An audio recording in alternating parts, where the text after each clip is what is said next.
I think if you look at all areas of science, most of the time it's a rediscovery. About 100 trillion cells make John. You've got about another 100 trillion microbial cells in you. Do I need to go and convince the Amish to give me some of their poo? What are you doing working in the internet? That's a side alley. This lunacy. Should we kiss?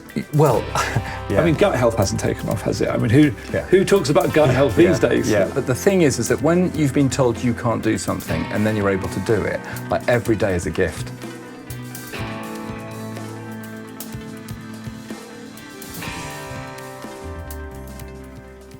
It's difficult to turn on the Today programme or Radio 4 or even to turn on Instagram without hearing about gut health, what we should be thinking about it, how hugely important it is to us, and maybe what we should be doing about it. But there's as many myths being created as a result of this, as much, I guess, heat as light. One of the people who has been very high profile in championing the importance of gut health, but also cautioning us, I guess, against leaping to too many conclusions too fast, is Dr. James Kinross, or to us in the UK, because he's so senior, Mr. James Kinross. Dark Matter is the book which James has written. I've known James actually for about 6 years, so I remember him writing this book. It's a great book. It's James's attempt to put actually many years of experience between two wonderful covers. We're also going to talk about his upcoming book, which is going to take the science on further.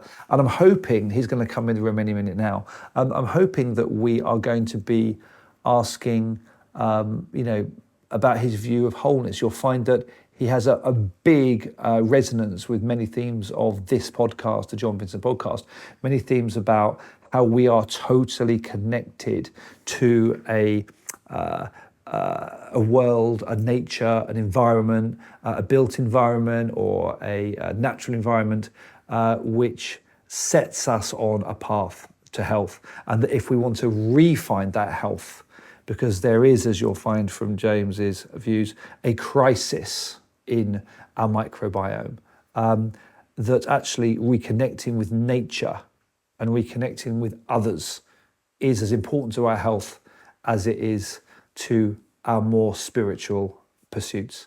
And so it's going to be a great podcast. We're going to be inviting James to tell you what the hell to do about all this stuff.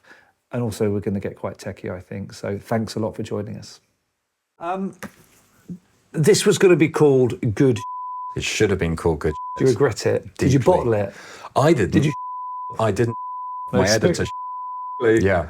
And she said to me 3 weeks before publication, you can't call it Good because then we won't be able to put you on Radio 4. Oh, because Radio 4 is so posh. Yeah, it really is. Yeah. And I was just too naive. I fought it. And then I said, look, you're the editor. It's your chore.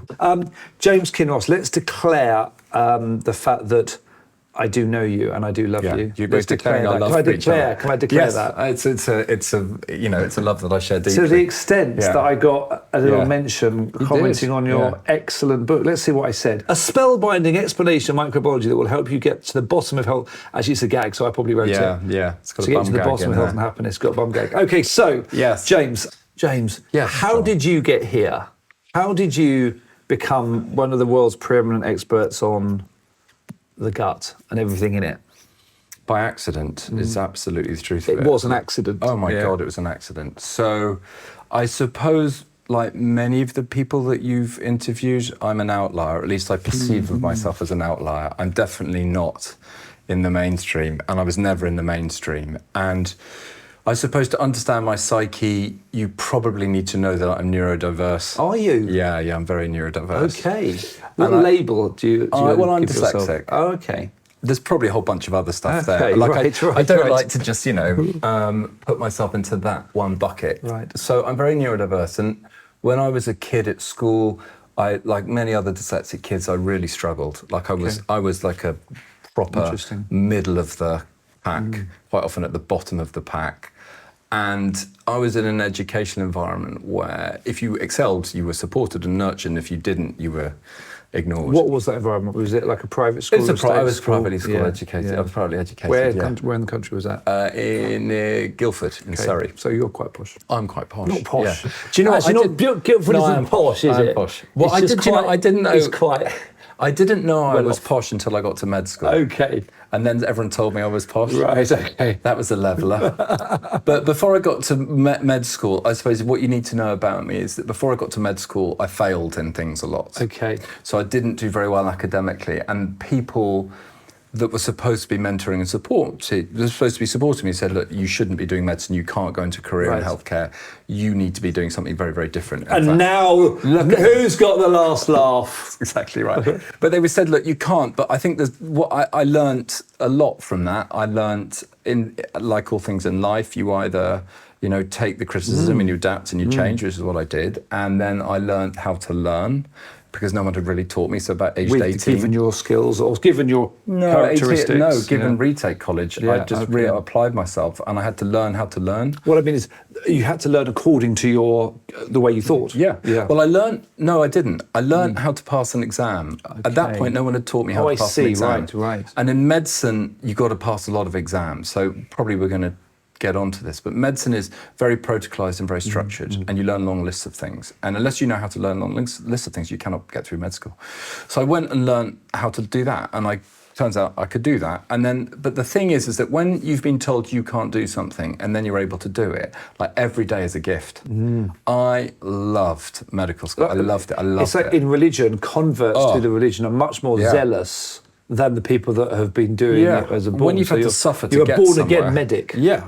God, I just loved it. I loved everything about it. I loved the culture. I loved the people. I loved the topic. I loved the patients. I just loved it. I loved it. And I had a great time at med school. And I left med school really with one ambition, which was just to bumble along, really, because I just felt really super happy to be there. And I thought, well, no one's going to let me be a surgeon. And then I got into a surgical training program. And really, I rarely thought beyond the immediacy, and I was just happy to be there, enjoyed, the social nature of it, and I was bumbling along. And then I met someone who said, look, you really need to take things a bit more seriously, and why don't you come and do a PhD with me? And that was a really happy accident, because I met some very important people who were extraordinary thinkers and very far ahead of their game, and I just didn't know that, and I just walked into this. In what fields was that? It was in metabolism, and it was a branch of science called metabonomics, and I was sort of ended up being looked after by the father and mother, as it turned out, of metabonomics. And so this is a field of measuring.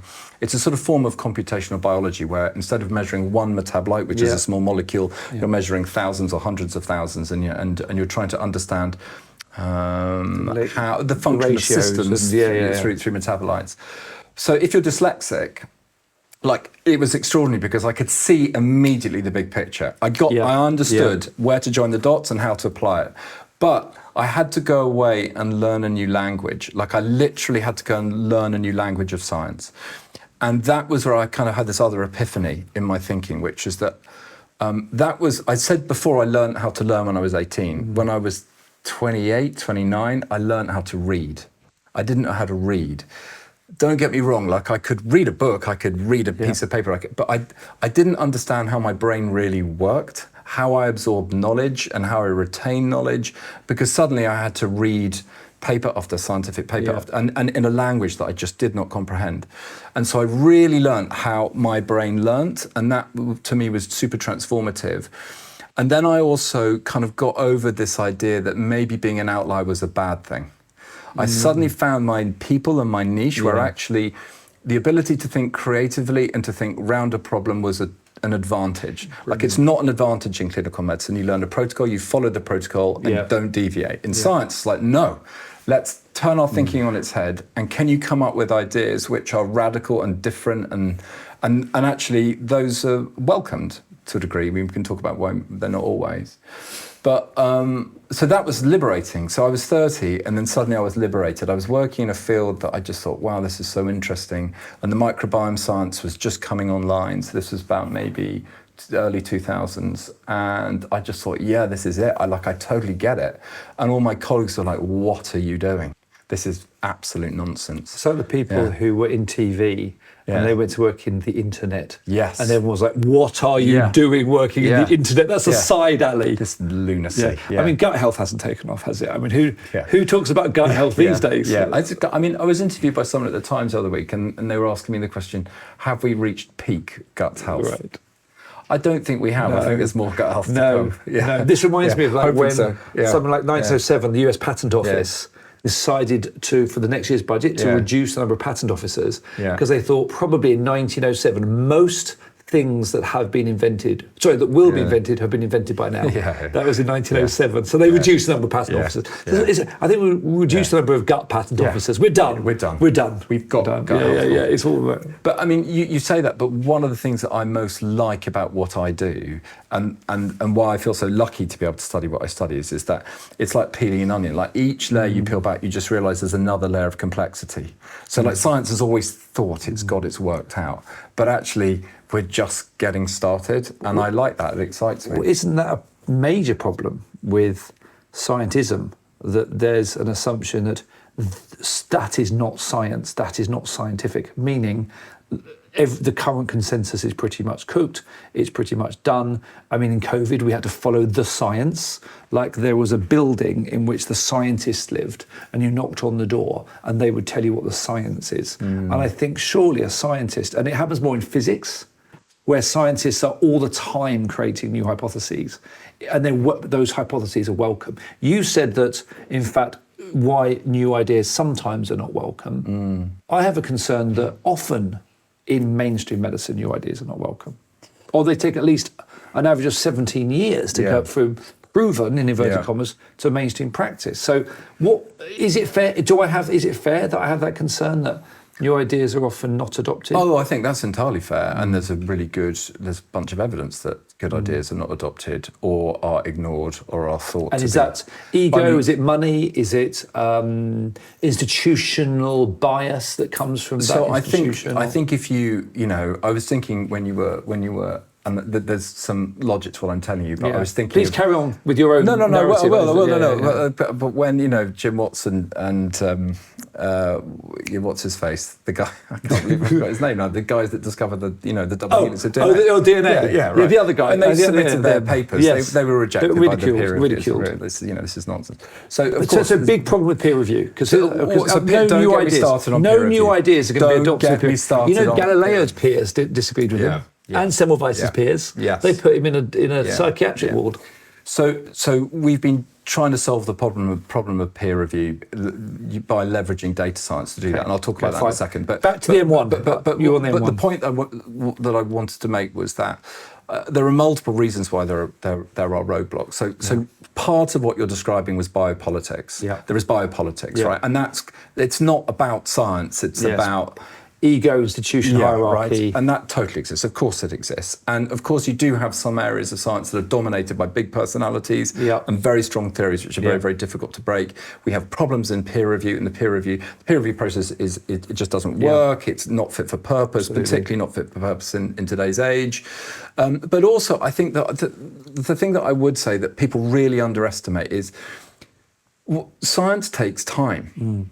To do science properly. So science, what people want in the 21st century is certainty. They think that we can achieve certainty like that, like because we've got AI apparently, which is going to solve all of our problems, and we've got these amazingly powerful tools that we can achieve absolute certainty when it comes to achieving new knowledge quickly, and we cannot, because some of the problems we're trying to solve are wickedly complicated, and quite often what you get with science, of course, is differing opinions. You will perform a series of experiments with a different set of outcomes, and really what science is, it's about trying to achieve consensus in those opinions over a period of time, and identifying observations that are consistent and repeatable, and that process takes time. So in the microbiome field, for example, we've suffered from the science being massively overhyped, misunderstood, people wanting, miracle solutions. In what period was it? Are we talking 90s, noughties, 10s? When was it overhyped? So this is like mid-noughties, early 2010s that this kind of came to be, right? And it's a really complicated scientific field, and we can't just give you certainty. We can't give you certainty today. So I think people misunderstand the scientific methodology and the robustness that is required to really validate mechanisms and scientific truths, right? So, and because every theory needs a plausible mechanism, right? So we know that data-wise that lunacy is a thing, that when there's a full moon, we have weird behaviour. But because there's no plausible mechanism for why that is the case, it's not administered into science. So you always need to be able to explain an outcome, right? Even if you observe an outcome in science, it's still not scientifically admitted as a thing until the plausible mechanism is established. Well, one of the great criticisms of microbiome science was that it was death by association. You can associate the microbiome with anything, right? And of course, that does not imply causation, and that's been a big problem in our field. Because the gut could be the product. Yeah, it can be a cause or an effect, right? And it's influenced by so many different environmental drivers that trying to really pin it down. Well, especially when they're potentially circular. Correct. When there's a vicious or virtuous cycle, which is it's both a cause and an effect. Correct. Right. Yeah. So it's a complex, wicked thing to study, but you can't access it, and it kind of exists in a quantum state. It can be good and it can be bad. It's constantly fluctuating. Do you mind if I give? You actually kindly told me that it was your teacher that used the word quantum. Yes, I did. I remember that stuck in my brain. I think about. They say that most men think about the Roman Empire 3 times a day. I think about the word quantum 3 times a day, based on your comments and me. Thanks, man. That's kind of you're my Roman Empire. Well, you need to thank a guy called John Alverdi, who's like one of the fathers of microbiome science in Chicago. We always in this episode love to praise the forefathers. Tell us about him. So John is a radical thinker. He's still working, and I read his papers early in my career, and he said, look, surgical dogma is wrong. Like, surgeons are this kind of extraordinary breed because we have to deal and manage risk. So we become incredibly risk averse, but most of our risk aversion is through learning, behaviours which are based on absolutely no science. Yes. Quite often it's superstition. Yes. My trainer's done it, so I'm going to do it. And very rarely do we practice based on empirical science. Yes. We rarely observe things in surgery, right? So he said, look, I think maybe some of our most fundamental beliefs about why wounds heal are completely wrong. Wow. And everyone went, nah, come on, John. And he said, no. So he did a series of experiments after sort of banging on this drum for decades and decades, and of course ultimately proved that microbes are the reasons why the majority of our wounds fail to heal. Right. Something that's so intuitive to the average person. Like, why would you not think that? Yeah. The surgeon's like, no, it's poor blood supply, poor technique. Right. Of course, there's nuance in this debate, and I'm oversimplifying it. But I liked him because he was a radical thinker. What years was that, James? So he must have published those works in like 2003, and then I remember reading them about 2005. And I just read his work, and I just immediately connected with it. I was like, there has to be something that we're not seeing here. And what's just astonished me is that like, I still go around the world speaking to other surgeons, go to surgical meetings, and I still say these same things. And most of my peers are still trapped in the glass bottle. There's a dermatologist, very close to here, who took something off my back, and he said, no. He said, no, very good, very good. Yeah. He said, no, there's no microbiome on the skin. He's a dermatologist, like. So what can you do with that? Yeah. So much of what I've learned since writing this book actually is like is how many times you have to say something to get a point across. So I used to, when I started trying to communicate my science, I started with these grandiose statements and big visions. And now on a podcast, I'll try and say one thing. Absolutely. It's just one thing. I think maybe I hope that one thing gets communicated. Yeah. So you just got to say things again and again and again. There was a podcast all about that, wasn't there? Yeah, I think there probably was. Unfortunately. Yeah.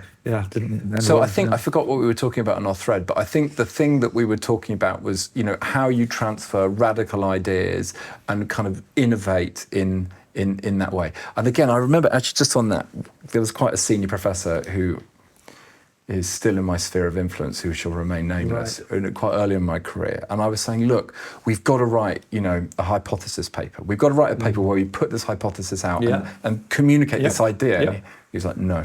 There is no impact in hypothesis. There is no impact in ideas. And I remember having this big row. But that's bollocks, because every new theory that's tested is a hypothesis that comes from addressing wisdom that sits above knowledge. Correct. So intuition but often. I'm coming back to answer your original question, which is why is it so hard to get new science out? And what you have to understand is that scientific organisations are weighed, measured and funded based on their ability to publish data in a very specific way and to publish very specific papers that make the right criteria and the right measurements. And they're not interested in publishing papers that don't allow them to have impact. How did we get here that perverse incentive failed us?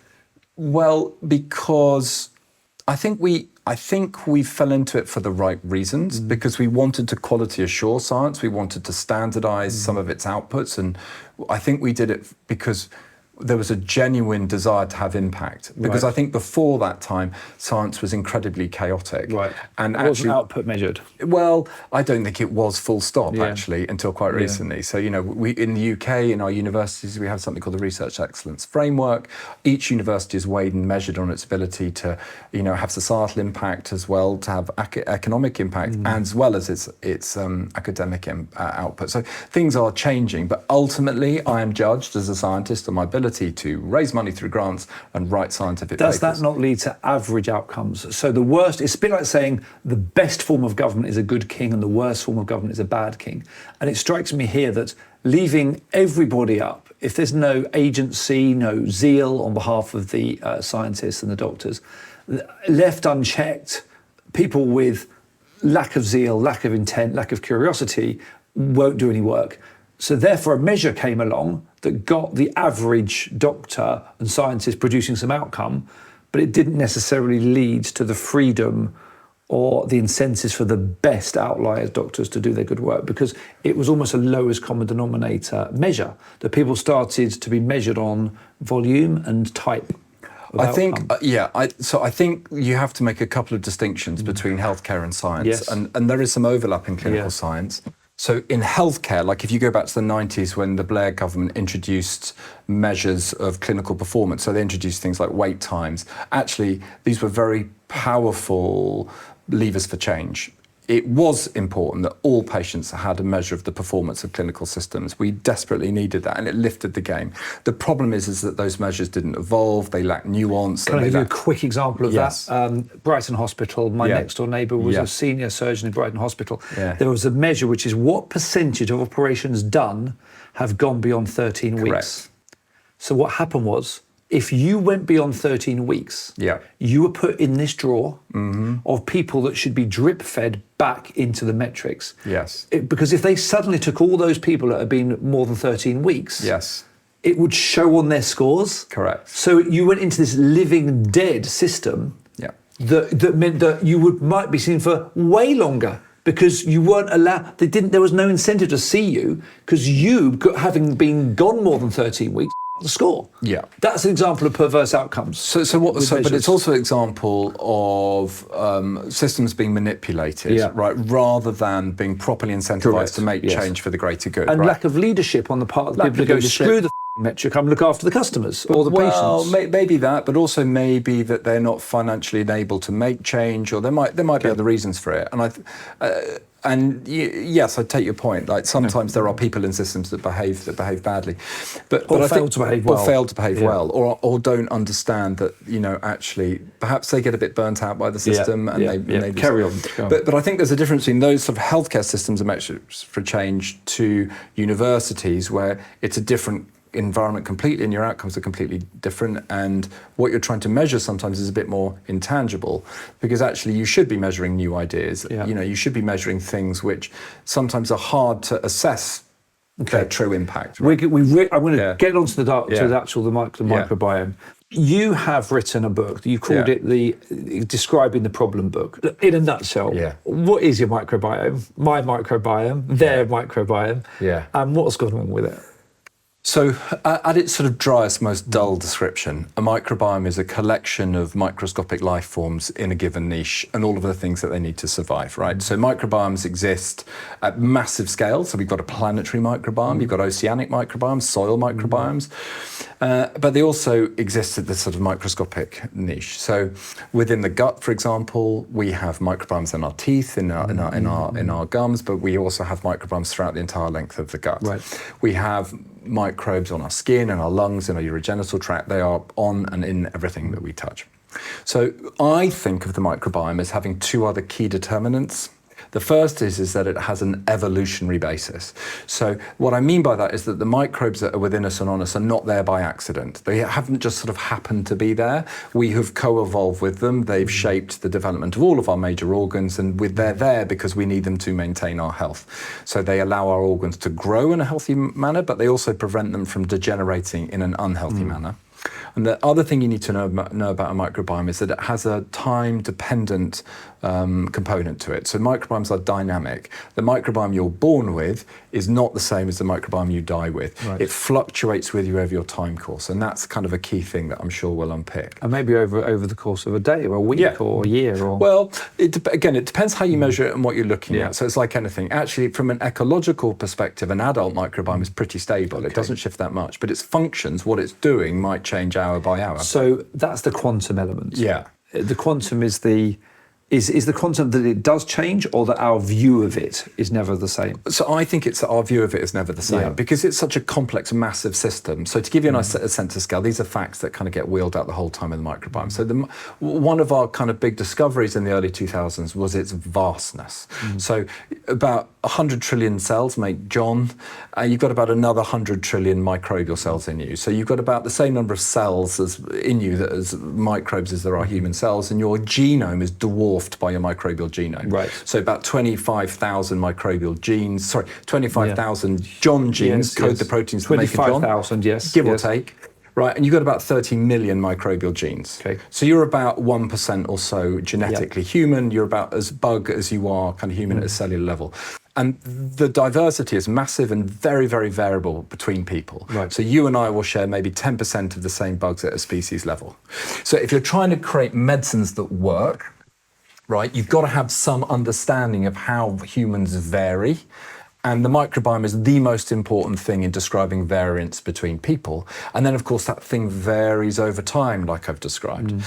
And because you might be looking at one bit of the microbiome and one bit of the microbiome over there, those two things might be variable. So it's possible for a microbiome to be both good and bad in terms of your health outcomes at the same time. And, you know, if I'm looking at a diseased bit of the gut, I might look at that diseased bit of the gut and conclude that all of my gut is like that. But actually, it could be that a diseased bit of the gut has a very different microbiome sort of, And that gets into kind of the point that we were talking about earlier. So with microbiome science, generally, if you're looking at the microbiome in someone that has got a disease, the horse is firmly bolted. Yeah. Because the disease will in turn have changed the microbiome. So actually, if you really want to understand its role in disease causation, you've got to go back in early life, which is increasingly where my work is going.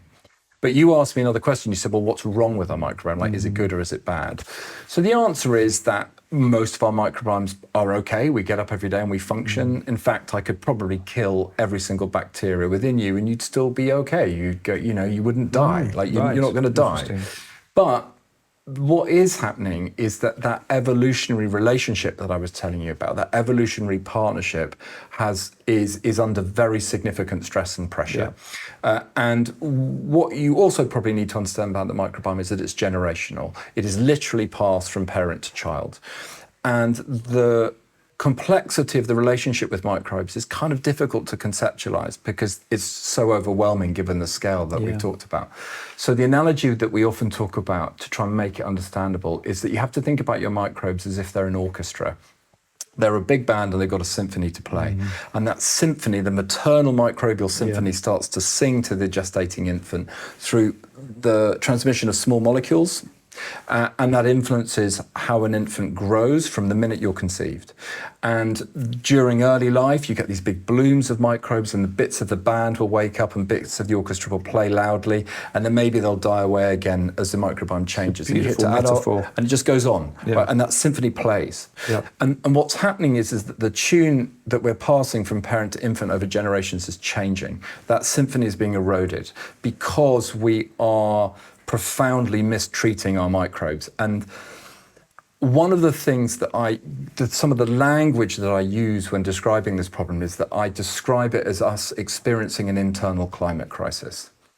Our microbes, they literally and figuratively connect us to our environment. So in this room, everything you touch has got microbes. It's a hospital that's been cleaned, but there are microbes here. And because of that, if you damage the microbes in your Yes. environment, you damage the microbes within. Yeah. But we just don't conceive of our biology that way. Yes. We don't think of ourselves as a living ecosystem. Part of the whole. We don't think of ourselves being literally connected to the environment. One of the big themes on the John Vincent podcast is wholeness, and it is the idea that we are fundamentally connected to each other. And just a quick hypothesis, if I may, Mark Lapone, so I said I've interviewed, he was looking at the blue zones, as we all do, whether that stacks up completely. He was saying that it's interesting that so many of these are islands, and he came to the conclusion that health is actually contagious. As in, perhaps in these islands, like the Okinawa ones, whatever, that actually there's a self-contained microbiome within that community that they all share. So I just wanted to leave that with you. No, as it's a super interesting. Well, Yeah. I mean, it's not ridiculous. So, I mean, first of all, you can transmit health phenotypes through fecal transplantation. Right. So you can Yes. absolutely do that, and you Yeah. can prove that in a lab. Yeah. Like you can modify autistic behaviours, you can change aging, you can change cardiovascular disease risk, you can change Amazing. people's obese phenotype. So yeah, 100% transmissible. The other thing, and the kind of the big theme that I'm increasingly interested in is loneliness, and how in urban environments we're basically lonely. Like so our family unit structure has gotten smaller, our social network has gotten smaller. We live in a city full of 12 million people, but we actually meaningfully connect with so few Look people. at the data on one spouse dies and the other spouse dies almost immediately afterwards because of the very quick impact on our metabolism or our gut microbes in your hypothesis. Yeah, so very, very good work done on connected villages and networks in Honduras. Right. And socially, Positive relationships and yeah, community so relationships. socially connected people So important. have more diverse microbiomes. Right, They have, okay. and therefore they have different immune systems, and they have a different ability to So interact with the health world. is contagious. Hypothesis would say health is contagious at a physical germ sharing level and as a community energetic level, let's say community relationship Correct. level. So it's actually a physical thing and it's an emotional thing, and perhaps there's some kind of ongoing. Well, the connection in your relationship between the two, your description there, to me, the way I would conceptualize it is that's the gut-brain thing. Yes. Like so one of the I have a slight problem with the blue zone theory, but one of the things that's consistent in those observations, it's fine, is that actually a sense of purpose and a sense of community. We agree with that, don't we? Totally. And in fact, the guy that did the blue zone work, Dan Bounder. Robert Verkerk from ANH said to him, look, I know you can't say, but if you were to guess which is most important, he said purpose and community relationships. Yeah, totally. It's even more important than anti-inflammatory food. And I would absolutely agree with that, right? And I think there's multiple reasons for that. And of course, that only some of that is because of the microbiome. A lot of it's got to, things that are completely unrelated to it. Yeah. But I think there is a gut-brain interaction there. And increasingly I'm of the opinion that the thing that, if you like, the core thing that links all this together is, of course, immune function. It's neuroimmunobiology. And that's kind of where the secret Can I just tell you a spoiler alert? Yeah, go on. What we've only done about 8 of these, and the big theme, joining up acupuncturists and some Eastern people, Chinese medicine people, and some Western medics and scientists is, I think the hypothesis is, A, it's so much about the gut microbes and inflammation, and B, so much of that is related to emotion and how we feel. So coming back to the idea of, are we grateful? Are we positive? Have we got positive relationships? The impact that seems to have on our digestion or our gut microbes through the gut-brain axis seems to have such an impact on our immune system. So in my practice, my clinical practice, although I'm a surgeon, I see quite a lot of people with funny guts because they read this and then they come and see me. And so I treat a lot of people with chronic gut problems. And so now when I ask their story, my story always starts back in childhood. And generally, I find myself asking the questions that no one else has ever asked them, because what I'm really, really interested in is childhood trauma, post-traumatic stress disorder, sexual abuse, or kind of, eating disorders, Because if you've had PTSD and you've had these big problems, you carry that in your gut, and there are mechanisms, absolute mechanisms in it. But yes, it is somatic. But actually, I think it's more profound than that. As in, somatic beyond into the body of the bacteria, not just the body. Well, but I just think what happens is that you have lots of subtle behaviour changes. Yeah. That it might be nutrition, diet, it might be your social interactions, it might be these Okay, so there's an ongoing behavioural It's that implication. systems thing, right? And ultimately it comes back to neuroimmunobiology. It still comes back to those pathways. I mean, I'm looking at Natasha and Andy because from a CPNI perspective, that's, you know, what Mel Aldridge was talking about. The CPNI, it's like cognitive, psychoneuro, something. Immunology. Thank you, Andy. And the impact that, you know, that this has on the body, the emotions. It's significant. But the other thing that I always ask about is, again, like if you come and see me with, you know, functional gut problems, I'm now always screen for neurodiversity. Because it's so closely associated with it. And that's because the gut and the brain develop together. Amazing. And if one hasn't developed, you cannot expect the other to develop. So quite often adults will sit in my room and they'll be 40, 50 years old and no one's had that conversation with them because they can't perceive it. Asking for a friend, James. Yeah. If someone was premature and cesarean and not breastfed, is there a link between, obviously we know that on not breastfed and cesarean there's a link. Is there also an issue with being premature, that the fact that our microbes haven't developed, or is that not a thing? No, so you can tell your friend that you can be premature, have a Caesar, and not be breastfed and be completely healthy and have a normal life. Oh, right, that's good. My friend will be so happy. Yeah. Right. And we also want to know that all of those things have transformed infant mortality and infant health, so they're not bad things in themselves. But being premature is probably the most important predictor in having an unhappy gut microbiome. Oh. And I say that because we've got 2 cohorts of infants that we've been studying. So we study, I've worked with some great paediatricians that do all this work. I just hang on to their coattails, right? But we've got these 2 cohorts of, one's premature infants and the other's term infants. And we've been following them for about 10 years. And we've been looking at the evolution of their microbiomes over time and looking at environmental drivers. And being premature is just a really, really important one. And that can then also link to ADHD, which my friend has as well, or not. I would be cautious about drawing that association because I think it's tenuous and conflicting. Right, so I'll answer your question, but give me 1 second. I will answer it. So those prem babies, the thing is that there is so much environmental confounding in their growth, because if you're in a neonatal unit and you're not getting skin flora from your mum, you're not being breastfed, you're probably getting a bunch of antibiotics, you're probably getting a bunch of antifungals. Other things are happening, and then actually your growth and when you get home is also different, right? And there might also be medical reasons for you to be premature that probably also link into it, right? And maybe your mum's had a Caesar and your mum's had antibiotics when she's had it, right? So unpicking this is really, really challenging. But you asked me another question about kind of causation. So I'll give you some examples. So you can do these quite well. I say you can. Scientists have done these elegant experiments where you can take genetically identical twins. One has autism spectrum condition, the other one doesn't.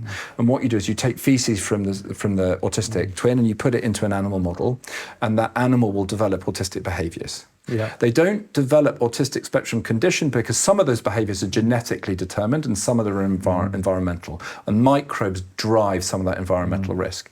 If you take the feces from the twin that does not have autism and you put it back in, those behaviours will go away. But here's the rub. That only works up until weaning. So there's a moment where your microbiome becomes complex and stable, and you can't make those changes. One of the things, James, you're doing so well at managing all that, keeping all my questions in your mind. Yeah. This was interesting. The thing that came out about, is it bifidum longum? Yeah. This idea that first bacteria we ever meet can keep us out of hospital. The idea that actually to the caesarean point, babies who are caesarean didn't have bifidum longum and actually were more likely to get respiratory issues. Yeah. So it looks like there's this is probably... Well, let's unpick that. So what I like about microbiome science is that it challenges some of our most deeply and profoundly health beliefs in healthcare. So the general wisdom is that you are born sterile. It turns out that might not be the case, right? So we think that you're born and you're colonised during birth, through the birth canal, you come into the world, you get a mouthful of meconium and what else, right? Actually, it turns out in both animal and in human studies that by the second trimester, we can find very low abundances of bacteria in the gut. Now, this work's super controversial because studying low abundance bacterial systems is very hard Right. because there's so much contamination, Yeah. but we are seeing consistent observations between studies, which comes back to the very first thing that we talked about. Now, what's super interesting is that if you look at the immune cells in the guts of those children, those T cells already have memory to those bacteria, which means that something has been communicating with them, telling them what those bugs are. So we know. That's So how we right? know. So that's how we know, right? And you can reconstitute that in the laboratory. So bugs are probably influencing our health way before birth. The second thing to say is that when you're born, so milk is an extraordinary thing. Like, it's a living tissue. It's got its own microbiome. And it's got its own immune system, and it's got lots of these lovely sugars, human milk oligosaccharides. And when you're breastfed, you get these big super blooms of bacteria, and BIFs, like one of them, so bifidobacteria, one of them. And you're absolutely right. They're super, super important. What's more interesting to me is that when you study kids who've been infant formula fed, their microbiomes are profoundly different. They've got Klebsiella, they've got all of these proteobacteria in their gut that just should not be there. And what we don't understand is what the long-term consequences of that are, but they're probably significant. Now, if you're listening to this and you haven't breastfed your kids, don't panic, because many women, of course, can't breastfeed their kids, and some kids actually rely on infant formula, and that's okay. But unless we understand those things, we can't make infant formulas that are fit for purpose. This is sounding a little bit like you're a sailor. The idea of, it's absolutely don't fall into the sea, because it's a nightmare. But if you do, don't panic. That's what this is. This is what this is sounding like. Literally, do not. It's a disaster if you fall in. But if you do, don't worry. But okay, so the reason I get passionate about it is because, we don't need expensive drugs. I don't need companies to make expensive foods. I just need women who are breastfeeding to be given the right information and to be properly educated. And what can they do? Let's let action. Breastfeed. Okay, if they haven't? Well, if they haven't... If they've fallen in the sea. What do they do? Well, so the first thing is don't panic. And okay. So I think there are lots of things which lead to the nurturing of the gut, right? And I think you do need to protect your kids' microbiomes. And I think what's probably more important than anything is not exposing your kids to unnecessary antibiotic use. Right. So to me, that's the kind of hidden thing in all of the things that we've been discussing. So to me, we have an internal climate crisis, yes, because of urbanization, yes, because we've got a globalized food industry, yes, because, there's lots of environmental toxins and pollutants, but actually it's because we have gone about systematically destroying bacteria through the misuse of antibiotics for 70 years. And actually, kids get a lot of antibiotics. They get a terrifying amount of antibiotics. And when you're knocking the assembly of a critical ecosystem early in life, the knock-on effects of that will be lifelong, or can be lifelong. Okay. A mother has not breastfed, cesarean, not breastfed, and now they've realised, listening to this, their kid has had antibiotics. Now what? Get a dog. Okay. Get a dog. Okay, not instead of a kid, just to be clear. Get a dog. Not because the kid's going to... So get a dog. Seriously, because the dog will get the germs, the dog will lick your child, and then when you have a dog, you will have to walk your dog. And you will take your family and your baby outside, and you will take them to play in the mud with the dog, right? So we have really good evidence from studies in children who, for example, go to forest schools. Children who go to forest schools have very different microbiomes from children who go into urban schools. And in fact, you can track the microbiomes of those kids as they go from urban schools into forest schools.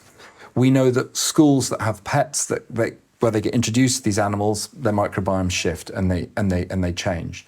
So I think the other thing is you need to really encourage your child to be as social as they possibly can. Actually dumping your kid in a school full of other children is a really, really good thing. I think every parent knows this, that as soon as you put them in, they get coughs, they get colds, right? But it's a good thing. They need to be in a socially connected environment, because kids with big real world friend group and networks have more diverse microbes, and they are much, much, robust. Are we doing a disservice, and I'm not going to try and get you cancelled here, are we doing a disservice by perhaps immunising kids against so many things early on? As in, is there any hypothesis, and again, this is such a controversial question, but is it potentially that the dose and frequency and the multi-layered nature of immunizations or vaccines that happen within a young child could be damaging the gut. And separate, even before we get to whether we should look at, I've read the bit about global differences on vaccines, but if we just look at, are we doing a disservice potentially? Is that old science in some respects now? So my view on vaccines is, if you look at the data on vaccines, vaccinated kids take less antibiotics. And to me, antibiotics are the bigger problem, right? So my recommendation is always to vaccinate your kids, because it will stop them having antibiotic misuse. But I also accept that vaccination is nuanced biology, right? And we know that the microbiome influences vaccine efficacy, and that not all vaccines work in everybody.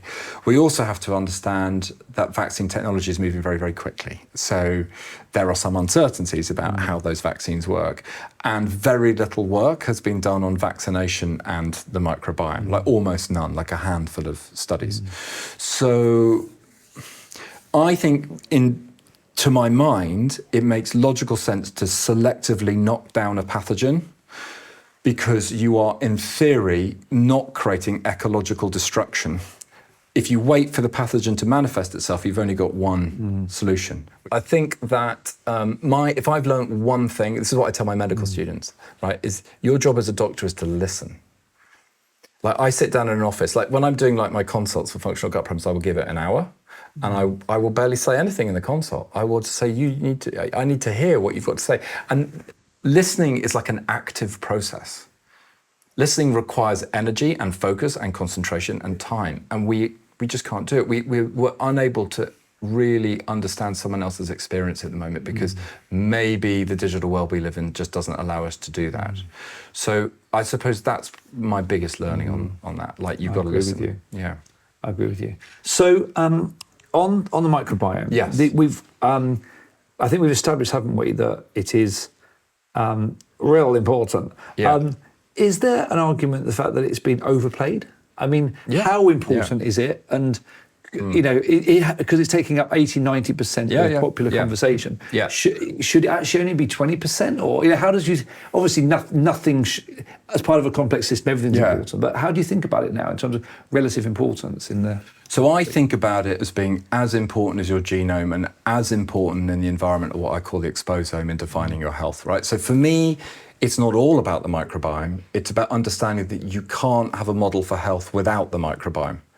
And so for most clinicians, it's still not part of their regular day-to-day clinical decision-making, because the science just isn't there yet.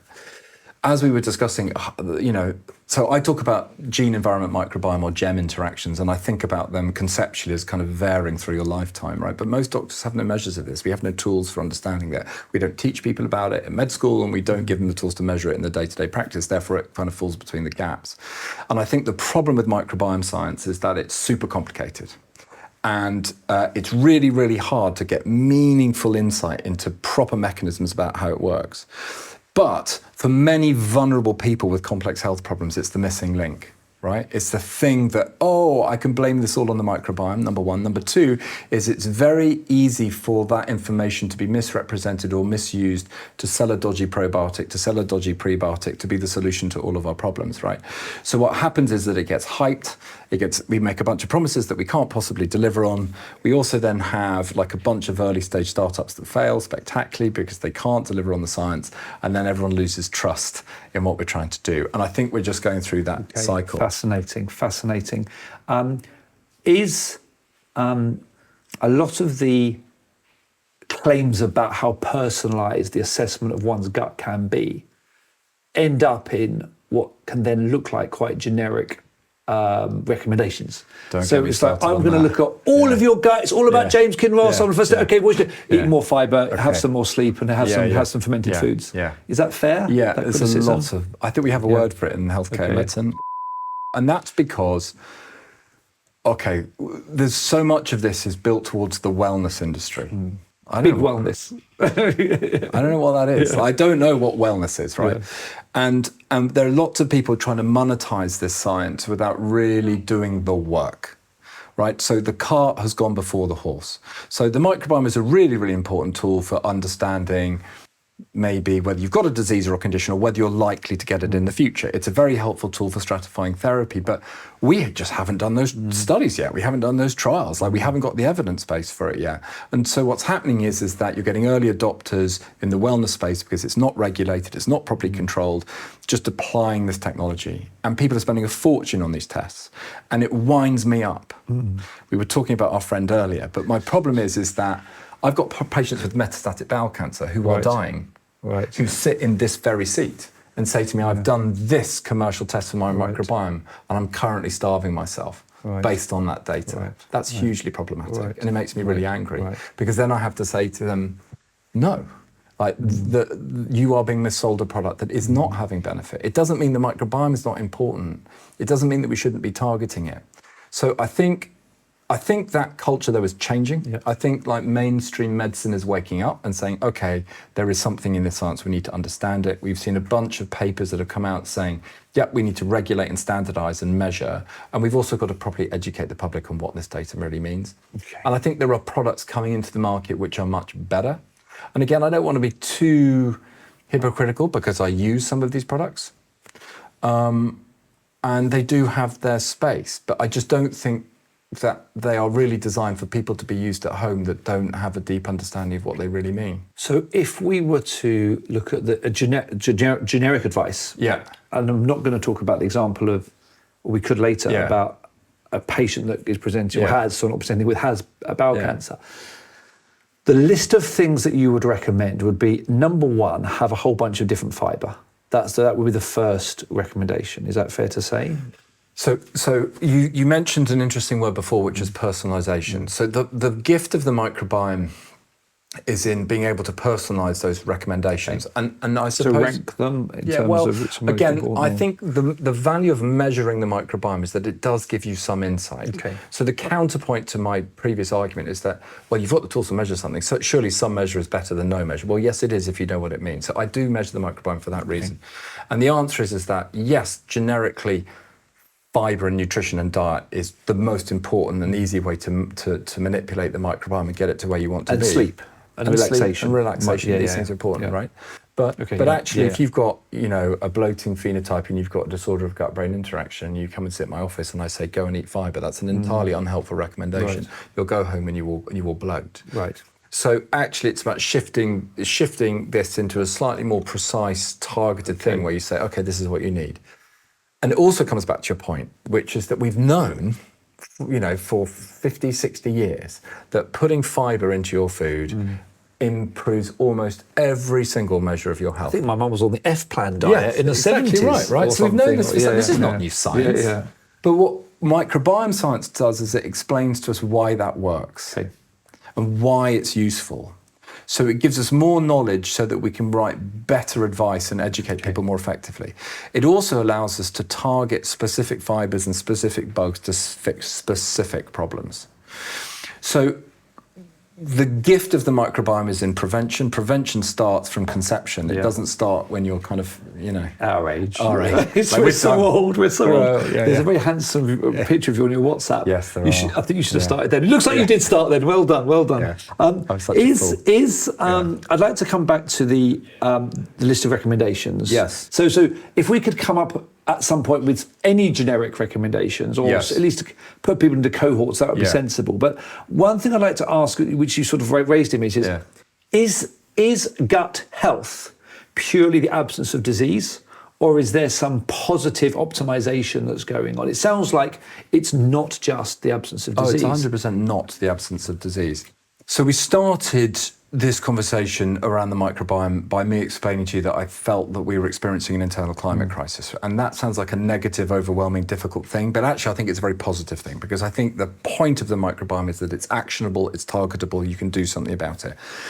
100% that you should perceive it as a tool for promoting health rather than simply, preventing disease. And you can absolutely do that. And there's really good evidence for that.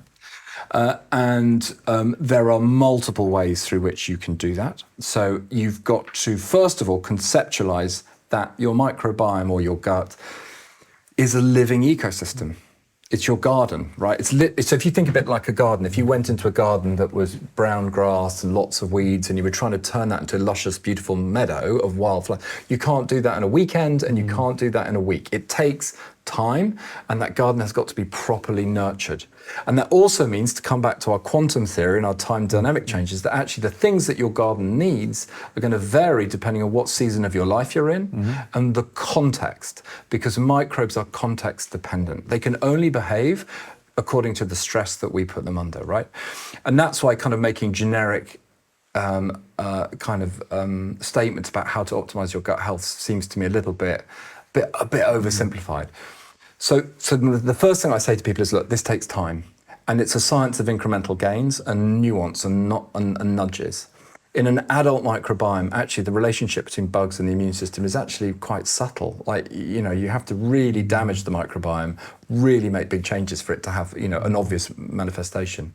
So I will say, number one, small levers take time. Number two, understand that the microbiome is connected to absolutely everything. So that's good because it gives you lots of levers through which you can improve gut health. So the obvious thing is nutrition and diet, because what you put in the top influences what comes out the bottom. But actually, we can influence gut-brain interaction. So suddenly, talking therapy, hypnotherapy, acupuncture, these things become legitimate evidence-based levers for improving gut health. Hormones become important. So, men and women have very different risk of chronic disease because of bug, hormone, immune interactions, right? So suddenly you can think about that and you can target those in a very specific way. You can think about social prescribing. Many of the patients that come to see me are socially isolated, and actually they need to not just reconnect with other people, they need to reconnect with nature, right? And you can do that, and you can prescribe it in a really structured way. There are gardening programs and there are social connection programs that people really, really need.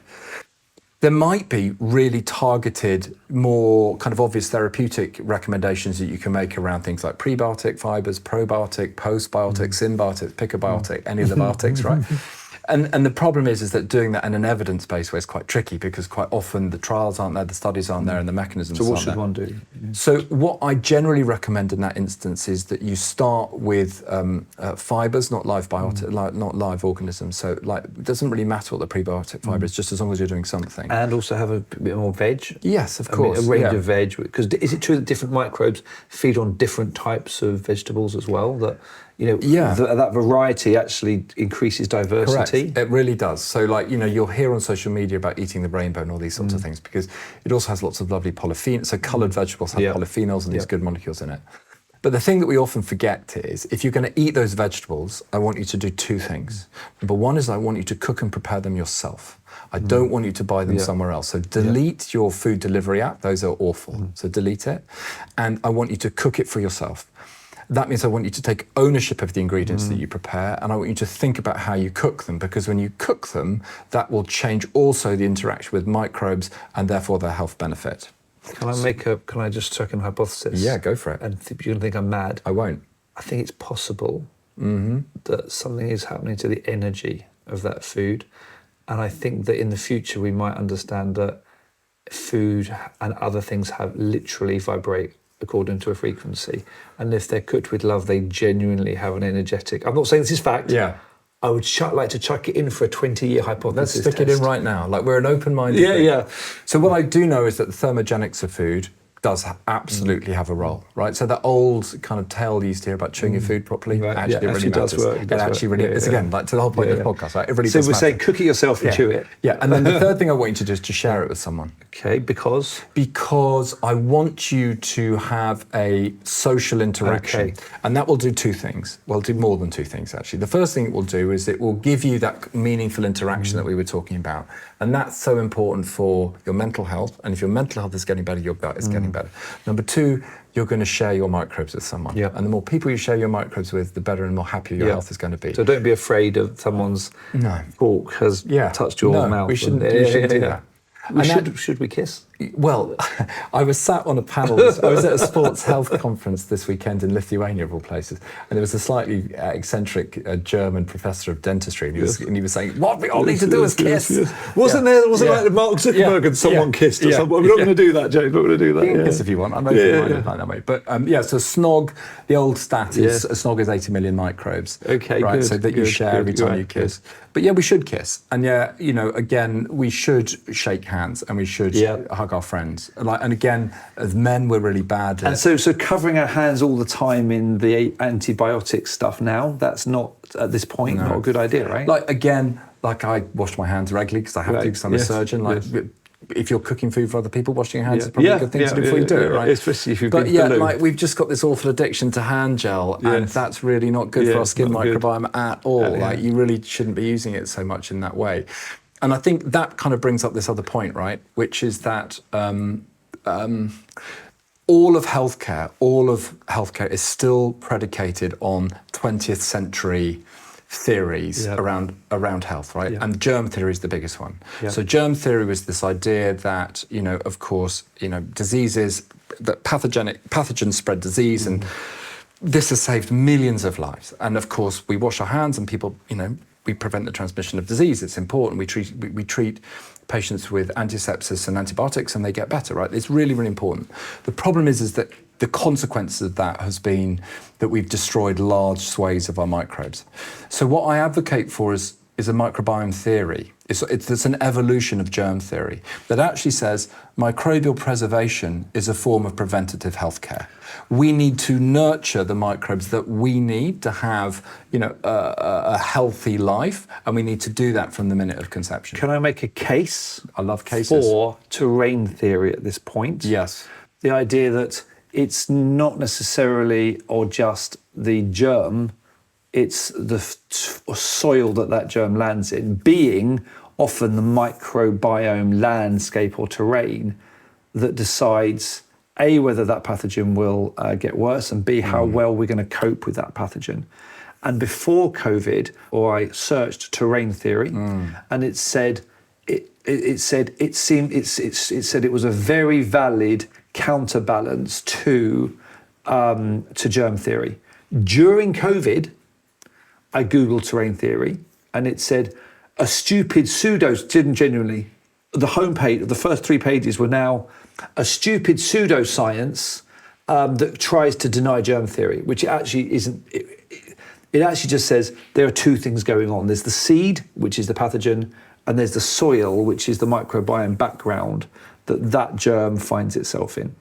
So I just wanted to ask you about that. So what I'd advocate for, it comes back down to kindness and our ability to debate, but it also comes back down to the need just to push these theories on.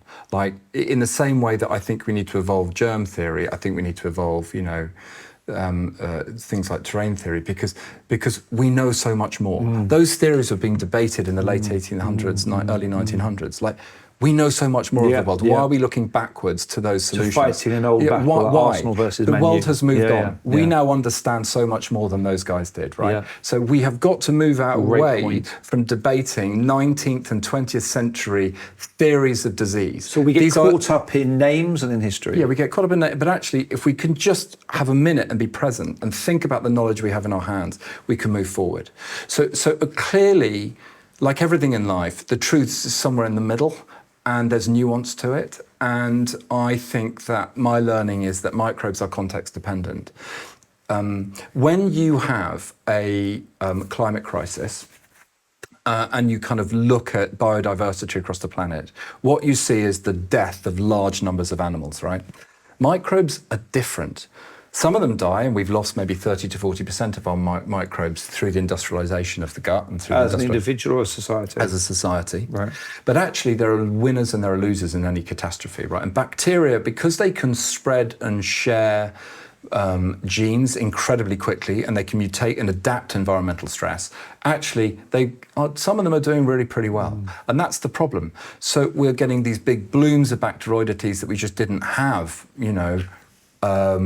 even 80 or 90 years ago that do very well with a westernized diet and do very well in an antimicrobial environment and are quite happy to damage their host. So what we need is more nuance and more subtlety in what we're describing. And we've seen this evolution in theory. Like if you go to like the oral gut hypothesis, the hygiene hypothesis, the old friends hypothesis, Marty Blazer's missing microbes hypothesis. These are just evolutions of these ideas. And my recommendation to you is to push forward. Okay. Come up with some. Let's take the science we've got and think differently how we can evolve these ideas. I would like to put energy Yeah. and frequency, the impact of frequency on our microbes as a hypothesis. If you could prove that, that'd be amazing. I will do that. I'll put that on my list. So microbes oscillate, by the way. Pardon? Do you know that microbes oscillate? So they've got, and Okay. actually they influence our circadian rhythms and our sleep cycles.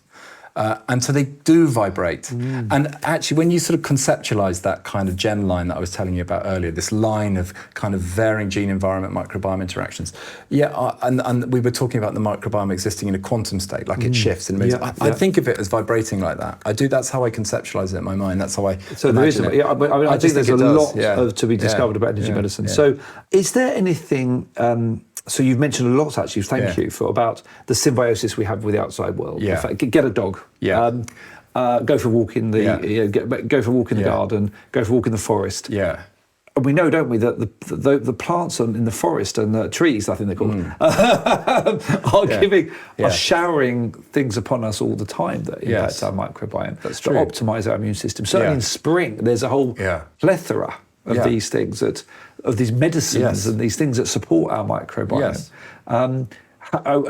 Do you have to work with plant scientists to understand that? Is there a relationship there? I mean, all of microbiome science came from soil scientists. I mean, the first metagenomic studies were done in soil, right? And so there's some very, very interesting work in that field. We also understand that... Natasha laughed at fields because it's a thing. It's a thing. It's a thing. So we have studied in our work, we've studied populations of kind of ethnic Native Alaskan people and sub-Saharan Africans moving into urban environments. And we've watched what happens to their microbiomes when they move in. And it's not great. Right. And what you have to understand about the microbiome is that it's got this big engine room of enzymes and it can adapt very quickly. It can begin to metabolize and break down all of these environmental toxins that it comes into, and it changes actually really very, very quickly. Very interesting studies looking at Hutterite and Amish people. So these American populations that are, that live these kind of very rural and different lives. And one is industrialized and one still has very rural farming practices. Their microbiomes are very, very different. And that seems to correlate with their changing risk of asthma and immune-mediated disease. Do I need to go and convince the Amish to give me some of their poo? I think you should have an Amish fecal transplant. Is this possible? Are they sitting? Are we going to get cancelled for this? Are the Amish sitting on a gold mine? Potentially. Genuinely? Yeah. Joking aside. I'm not joking. Along with the Maasai and the other tribes. The Maasais, which are being, ruthlessly kind of industrialised. Shame. Yeah, it's a shame. Shame. Yeah. I mean, that's a big problem in Africa. So the African microbiome is underrepresented in microbiome science, and it's this hugely important resource that is vital for the health of African people, most importantly. We in microbiome science, we've largely forgotten Africa. There's been a handful of studies, and they've largely been studies where we've kind of looked at very specific hunter-gathering populations. We're not looking at them in the same way. And many sub-Saharan African countries have this double burden of disease. They've got all the diseases that you would expect from living in a lower middle income country and not having enough. And then they're beginning to experience the disease of a West of having too much, right? So they've got rising rates of obesity and cancer with malnourishment and starvation. And we are doing nothing to support them and to help them. In the same populations, in the same different people, not obviously. Thank you. So that's a catastrophe. Now, you mentioned drug metabolism. So the majority of drugs don't work in the majority of people. Right, which is why I have a job, right? Okay, because if all the drugs worked, you wouldn't need a surgeon. You'd just give a drug, and it would be great. You give a drug like paracetamol that works variably between people, and we used to think that was largely because of genetic variants, right? So changes in the enzymes in your liver which break down which break down drugs in particular ways. Turns out the microbiome is an absolutely critical determinant of how drugs work. Even the most basic drugs that we all take every single day And we've completely failed to understand this in drug discovery. And the microbiome also represents two things. Number one is a incredibly precious resource for new drug discovery. Because if we can mine it and its functions, we can discover new molecules, new compounds, new pathways. But also the microbiome is a target in and of its own right. So we're now creating drugs that don't target as human a therapy, biology. Yeah, and we can target the microbiome. So in cancer treatment, for example, all of the common drugs that we give, cytotoxic drugs and immunotherapies, the majority are modified by microbes, and we have no measure of it. Do you, on the toxicity side as well, or the bad outcomes, adverse outcomes, as well as efficacy? So on the one hand, we can understand more about the microbiome in order to look at which drugs are going to work and how. Secondly, we can use it in its own right, you say, as a treatment.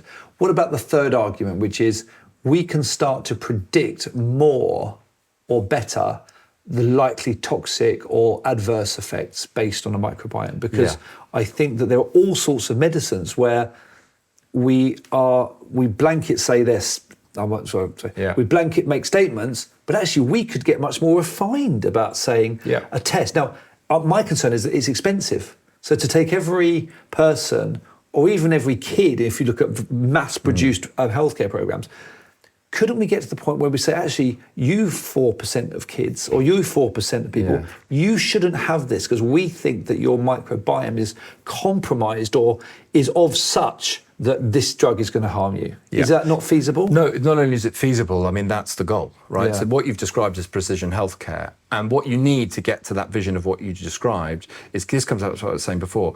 You need to know something about the host genome. You need to know about something about the disease you're treating, so cancer in my field, so the cancer biology, and you need to know something about the microbiome. Unless you've got all three things, it's very difficult to get that precision and that targeting. So it's not that the microbiome gives you everything, it's just a massive missing piece in that puzzle. And I'll give you some really good examples of that. So for example, immunotherapy, so checkpoint inhibitor therapy in the treatment of metastatic cancers, transforming cancer, a wonder drug, right? If you got metastatic melanoma 5 to 10 years ago, you died. You don't today. My patients with metastatic disease who are lucky enough to get these drugs, they will be cured of their cancer. It's a wonder drug. Which drug is this? It's called an immunotherapy. I'm familiar with immunotherapy. And I'm right in thinking that immunotherapy is a broad spectrum, all the way to I'm injecting TB into your bladder, in the 1910s, all the way up to advanced, like things like Juno and all the new. Okay, so it's a very broad spectrum. It's a huge broad spectrum. So what we're beginning to understand is that we can engineer the immune system to attack things. So there's this kind of concept of immunoescape. So cancers can hide themselves from the immune system. And if you can unhide them, remove their invisibility ready or not. The T cells will attack them. But the microbiome is a key determinant of that. So if you go back to the first studies in 2015 that looked at this, they took the same drug and they took two animals from different laboratories. So all of this work had been done in rats and animals and mice. And they took these two animals from different labs and they were genetically identical, mutated animals, and they gave them the drug. Now, without the microbiome, that drug should work the same way in the same conditions. Of course, it didn't. It was different. And the reason it was different is that the different animals from different labs had different microbiomes. And actually what they were able to do is to identify the individual species that seemed to drive that difference, which was a species of bifidobacteria that we talked about at the beginning. And of course, when you transplant the bifidobacteria into the animals, the drug works in a completely different way. And we're beginning to understand why, right? So actually, microbiome therapy is now being leveraged as an adjunct to chemotherapy. So we give patients chemotherapy in patients who are, So at Imperial, we've just, my colleagues Julian Marchese and Ben Mullish are collaborating on the MARS study, which is a trial to give fecal transplant to patients who are having stem cell transplants because they've got leukemia. And if you correct the diversity in these patients in their guts before their transplant, they're much, much less likely to get a serious complication of that therapy called graft versus host disease, where the immune system attacks itself. So we can leverage the microbiome as an adjunct to therapy, but we really lack precision in that at the moment. Like a fecal transplant is a really blunt tool. We don't even really know how fecal transplant works, to be honest. But we just know that in some diseases where it's so severe, correcting the diversity has a big impact on the way drugs work.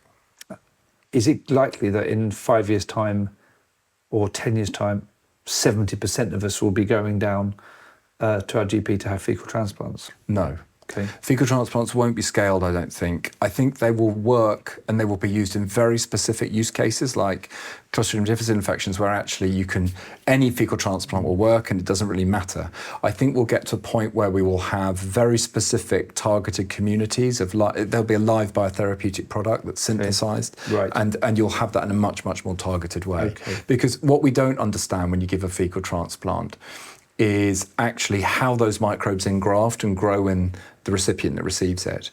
And that's very much a product of both the donor microbiome and the recipient microbiome and their interaction and the immune system that governs how they engraft. If an airline crashes, it's fully recorded. Yeah. There's a black box analysis, there's a root cause analysis, and changes are made to aviation practice. Yeah. And what I think is interesting is that sometimes things get in the way of that same culture within medicine. So, for example, I think that there are absolute and blanket statements made about drugs being safe or drugs being not safe. And I would love there to be better conversations about saying we can predict, perhaps based on the microbiome, which drugs are going to be bad for this cohort. Is there a cultural issue where perhaps even the aviation industry is more open than the medical industry? There is no such thing as a safe drug. It doesn't exist. Right. Yeah. Every drug that you take is potentially toxic. Would you ban the use of the word safe in medicine? I think the problem with banning the word safe is that we have to get to a point where the public has confidence in the medicines that we give. And we have to understand at the moment toxicity profiles and the safe limits within which we use medicines. And that's why you need doctors prescribing it, and that's why we need better conversations around it. If there is no such thing as a safe drug, why is it okay to use the word safe? Well, because the problem that we have is that. Well, let me just come back a second. I'll answer that question, but before I do that, so you brought up an interesting point. The first thing is you said there's a black box culture in aviation. Yes, there were 2 points. Right? Sorry. Yes. So you're very good at bringing me back to the actual one leads to the other, right? You're absolutely right. We do not have a culture of learning from our failures in healthcare historically. We have almost no journals devoted to safety and to failure. Right. Well, in actual fact, every time a plane crashes, we should be learning when those drug trials fail and when we get a negative response. So I say that to all of my PhD students. A negative trial, a negative study is a good thing, and we should celebrate it, right? And we don't do that. So coming back to your point, like why should we or should we not use safety as a word? Well, I believe safe. So I think safe is an emotional word, and perhaps it implies that it's built and designed to imply trust. And we do need to have trust, because if you don't have trust, it's very difficult to have any form of healthcare intervention delivered at scale. And sometimes we need that. But I think we could be more precise in the wording. Could we not give people more choice so they can? Could we not trust the person to make an informed decision rather than telling them, don't worry, this is safe? Could we not try and explain the known range of risks to them? Or do we not trust the public enough? No, I don't think it's that at all. Like, have you ever tried to communicate that to the public? So it's because it's a complex message, or the public aren't? It's a complex message. Okay. It's just a very, very complex message to do. And I think I'm not saying we shouldn't do it because it's hard. Yeah. Of course we should. Yeah. But I'm just saying that it's very difficult. And part of the reason why it's so complicated is that most of the time, actually as a group of medical professionals, we can't decide. There are some people who were working on this in the 80s, in the 90s. There's a woman called Gudrun Johnson who looked at wrote a book called Gut Reaction. Yeah. There are people doing PhDs on this, on funguses and viruses and bacteria. And they felt quite patronised by the medical profession. You know, I knew them back, 2004, their work in the 90s. They were told by a lot of doctors, you're talking rubbish. They said, you don't know, this is witchcraft.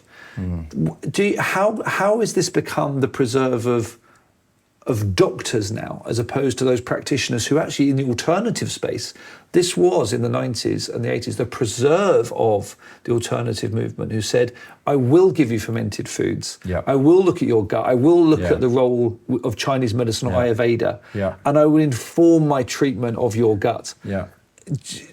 What do we say to those people? Sorry, we patronised you, or what? I mean, or we were right to you because we didn't have the science, or what's the dynamic? I think if you look at all areas of science, most of the time it's a rediscovery. Like we started our conversation by saying like the first big studies happened at the microbiome in the early 2000s. They didn't. Like they happened long before, right? 30s even. So like if you take a drug, like ASA drugs, used in the treatment of these are kind of anti-inflammatory medicines used in the treatment of conditions like inflammatory bowel disease.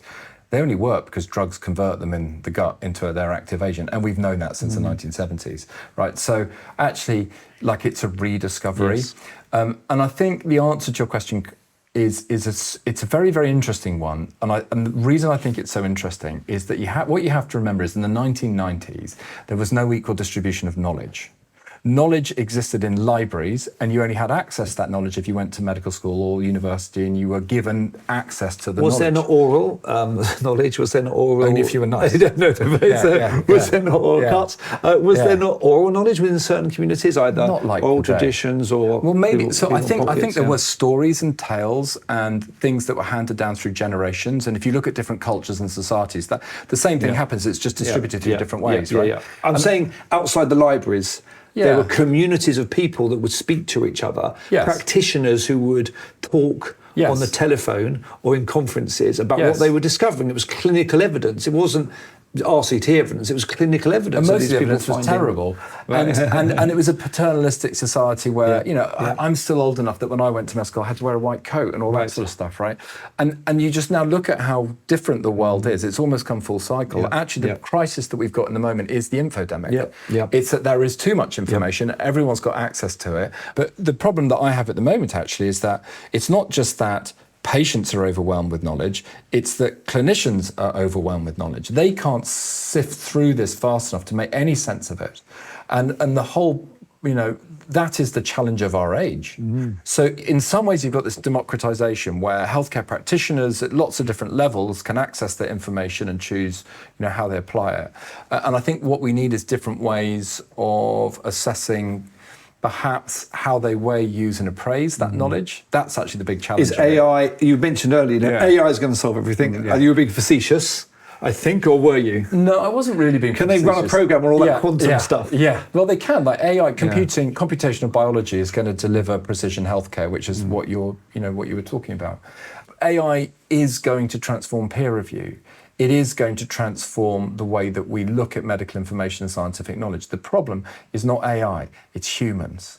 Humans will always subvert it and misuse it. Yes, the machine should kill them. So my problem is not the AI, it's the very small numbers of people that seem to have all of the control and the power over the AI and how AI is being misused by people.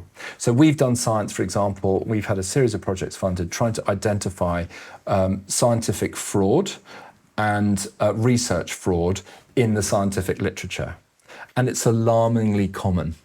And to give my favourite stat at the moment that I keep telling everyone is if you have a large language model based on healthcare data, you only need 0.001% of that data to be falsified and erroneous for that model to start lying or hallucinating. So, and the problem that we have is that we're at this super exciting age where we've got these very, very powerful tools based on AI that are not fit for purpose, yet they are being used. And it could end up being a black box where we can't actually trace the source of that information. Correct. Because no one is actually monitoring. I mean, there was a great example of spinach. We used to think, I think this is true, that it had loads of iron. And then we went back and looked at the original translation from the German, and there was a decimal point missing. But no one had ever gone back to go, today's the day I want to test spinach, iron and spinach. So that could happen a billion times in terms of the source. Popeye was a fraud. He was. I mean, I think famously, wasn't he? But so I think you're probably right. And so I think the key words at the moment, AI and healthcare, are explainability and veracity. Like how do you, and actually it comes almost back full cycle to the beginning of our conversation. The key thing here is trust. How do you build trust? And healthcare, 30% of all of the world's data, I mean, that figure is debated, but for the sake of this conversation, 30% of the world's data is healthcare data. Right, and the rest is football. The rest is exactly right. But how we choose to leverage and use that data is now that's the modern problem that we've got. Let's bring it back to conclude. We were going to. This is a teaser for next time. We were going to talk to you about alternative medicine and Chinese medicine. I We're love going to do that. that another time Okay. because you've got to go. I would love to come and talk to you about that. I will come to you. Thank you. Yeah. To sum up, advice Okay. that may be in dark matter or might be Yeah. potentially a teaser for the solution book that you're writing now. Yeah. If people are only going to listen to 60 seconds of advice, could you possibly sum it up for people, please, James? It's really difficult. It's really, it's super terrifically difficult. Yes. But could you possibly sum up advice for people? So my message is that I think the global pandemic of chronic disease, non-communicable chronic disease, can be explained by an internal climate crisis. So the breakdown in our evolutionary relationship with our microbes that define our health. And the good news is that if we understand that problem, we can solve the problem. And I believe that we can meaningfully solve it. And I believe that fundamentally the best way to solve that problem is to reconnect with nature. Like, we have to find different ways of doing that. And that might be thinking about the type of food that you eat and where you get that food from. It might be how you physically go and connect with nature. So how you go and put your hands in the soil and the sort of soil you put in. But it might also be something for us to think about as a society more broadly. Like, what do we want our society of the future to look like, and how can we redesign it so that actually we are more meaningfully connected with nature? Because I believe if we do that, actually this is a solvable problem. Amazing. So for someone who doesn't have, say, SIBO or small intestinal bowel overgrowth, is that what it means? Or bacterial overgrowth? Bacterial overgrowth. For someone that doesn't have that, then they could look at a broad range of prebiotics, as in fibres. Yes. They could look at some point, introducing certain probiotics. Yes. You could look at regulating your emotions, your mindfulness, your sleep, and the impact that has on your gut. You could look at getting outside in good, dirty situations, kissing people more. Yes, that's especially key. With consent, John. Yeah, with consent. Out in the forest. Yes. And getting a dog. Yeah, these are all great things to be doing. You make your life infinitely and avoiding the sorts of toxins that might compromise it, like ultra-processed food, which I know is a trendy thing, but the more a food is processed, the more it damages the gut. I would add to that list, avoiding the unnecessary use of antibiotic consumption. Okay. Yes, so antibiotics, life-saving medicines, hugely important. If your doctor says you're sick and you've got a bacterial pathogen, you need them. I'm not anti-antibiotic, but they should be very selectively And if used. we have to have that, do we then, we should add fermented foods to our list as well, right? But at what point, if I'm on an antibiotic program, should I start to take probiotics or eat fermented food? Should I do that throughout the antibiotic program or the end? So if you're going to take a probiotic and for it to have an effect, what you have to remember is you're eating a living bacteria, and that living bacteria has got to grow inside of your gut. So what that means is you need to take it sustainably for at least 8 to 12 weeks. So start taking it early and then keep taking it for that duration of time. The most important thing if you're taking an antibiotic is to think about your diet. So it is the worst thing you could possibly drink. Refined, sugary, fizzy drinks, ultra-processed packaged foods, all of that's got to go. And you really do want to go into a high-fibre diet, plant-based diet. During the antibiotics regime. It will make a very big difference to the diversity of your gut. Definitely take a prebiotic fibre. That would be my go-to. And I think also give yourself a bit of time to rest. I think so often in the modern world, when we're sick, we just think we can just power on through. We just keep on going. I'm probably the worst at that. But actually, that's just a signal. Your dog rests for a reason. They know what to do at that point. So I think we've become very, very bad at recovery and very, very bad at recuperation. And actually, that's a chance to regrow your environmental, your internal ecology. Congratulations on your success of Dark Matter. Thank you so much. Congratulations on being so great. And do you know what I think? I've just thought about that, thinking about Finn. The most important thing you do realise is to have fun. Yes. Yeah. Fun, play, learn and create. Yeah. Fun is a highly underrated genuinely thing. And we looked at Alan Watts, who said the purpose of life is to play. Yes. The universe is inherently playful. We don't work the piano, we play the piano. The only reason I do what I do is because I go to work and have fun every day. Listen, if you don't have fun, life is pretty boring. Thank you for giving us so much fun. No worries, you guys. Who knew that gut microbes could be fun? They are fun. They're hilarious. They're the funnest things, And they're not just bacteria, they're fungus. No. Dude, we didn't even talk about phage, archaea, fungi. So much to do. More to talk about next time. Thank you. Okay, so we're going to cut this just before we snog.